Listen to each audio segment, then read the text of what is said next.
Have you ever looked at a map of the United States and wondered how it got so big so fast? How did a tiny cluster of colonies on the East Coast grow into a massive nation stretching from ocean to ocean, all in about 100 years? It's a story of ambition, audacious deals, and a relentless push westward. Let's rewind to 1776. The brand new United States was just 13 fragile colonies. It's kind of like the small kid on the playground. To the north, the British Empire loomed over Canada. To the south and west, Spain held Florida, Mexico, and vast territories beyond. And in between all of that, powerful indigenous nations controlled lands that stretched for thousands of miles. The future was anything but certain. But the young nation had a powerful ace up its sleeve, a burning ambition, and a seemingly endless frontier to dream about. The first big move came right after the Revolutionary War.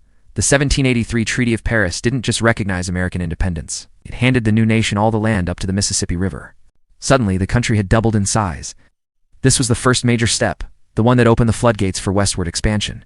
But the real game changer was just around the corner.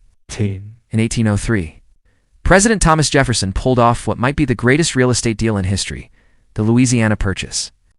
Napoleon's France, needing cash for its wars in Europe, sold an enormous chunk of North America over 800,000 square miles for just $15 million. That's about 4 cents an acre. Overnight, the United States doubled in size.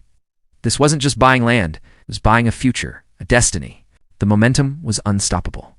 A few decades later, Florida was added to the map, a mix of purchase and pressure on Spain. Then came Texas. After winning its independence from Mexico, the Lone Star Republic decided to join the U.S. in 1845. This move sparked the Mexican-American War, a conflict that would dramatically reshape the continent. When the dust settled, the U.S. had gained a massive territory we now know as the Southwest California, Nevada, Utah, Arizona, and parts of New Mexico and Colorado. The dream of reaching the Pacific was now a reality. While all this was happening, settlers were forging paths like the Oregon Trail, creating new communities in the Northwest.